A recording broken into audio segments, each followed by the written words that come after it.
Hey guys, JJ here, and we recently covered the latest Resident Evil 9 leaks, but that was just the tip of the iceberg. Today we're diving into gameplay details from two playtests, one featuring Leon Kennedy and the other featuring Jill Valentine. So with that being said, let's get right into it.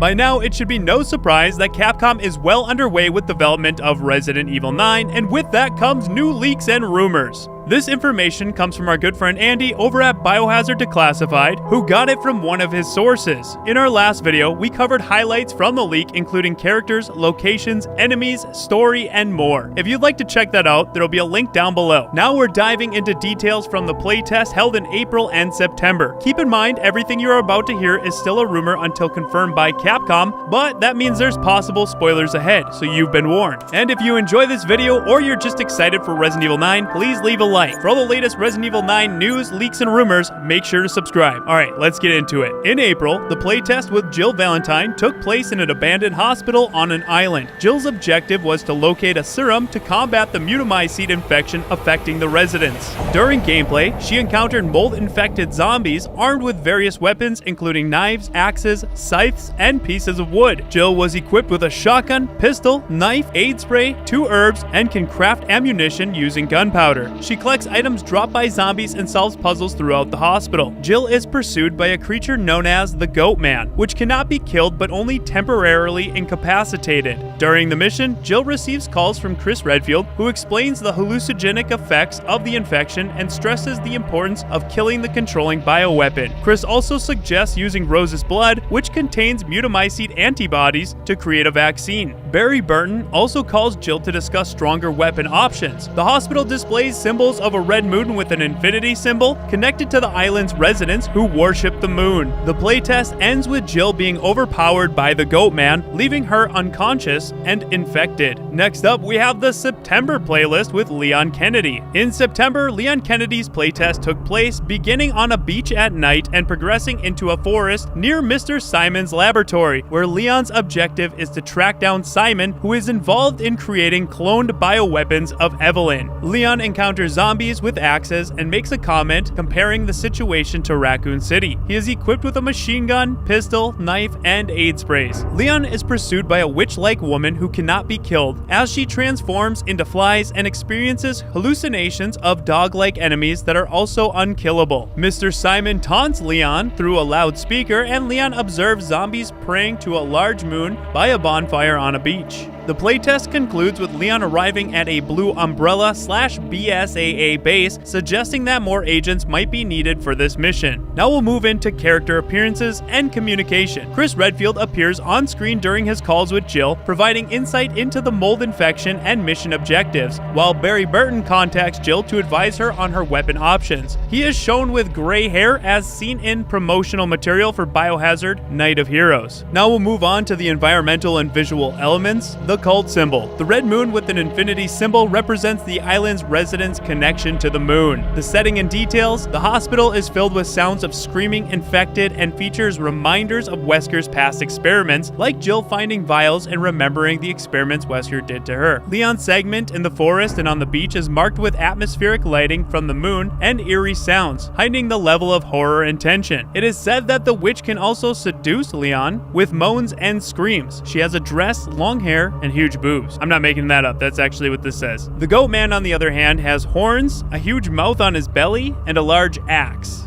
Alright, so there you have it, all the latest Resident Evil 9 playtest leaks. There's honestly a lot in this that does sound possible, like the continuation of Evelyn's plotline. I have to admit, it would be really cool to see Leon and Jill team up. Also, it's awesome to see Barry return in some way, shape, or form. With that, there's also a lot that makes me question the authenticity of this leak, like the amount of information and details provided. It's very descriptive. Based on this information, it does seem a lot like this is the next Resident Evil 4 remake. It was very popular and sold very well, so it does make sense that Capcom would want to continue that style. I guess only time will tell. Regardless, I'm looking forward to Resident Evil 9 and can't wait for official news from Capcom. But now I'm curious to know your thoughts. Are you excited for Resident Evil 9? What do you think of these playtest leaks? What would you like to see? Let me know down below in the comments and let's have a discussion about it. If you enjoy this video, please leave a like, and for all the latest Resident Evil 9 news, leaks, and rumors, make sure to subscribe. Just want to let you guys know, G Fuel got the Resident Evil Nemesis tee back in stock. If you'd like to pick it up, use our link below and use code ROE, R-O-E at checkout to get 20% off. If you're thinking about checking it out, now is the time to do it. It's gonna go fast. The Residents of Evil is a Patreon supported channel and also supported by our YouTube members. So if you'd like to become a member and unlock access to custom badges, emojis, and exclusive live streams, click that join button down below. You can join our survival horror community on Discord, link will be in the description. As always, thank you guys so much for watching, and we hope to see you back at the Residents of Evil.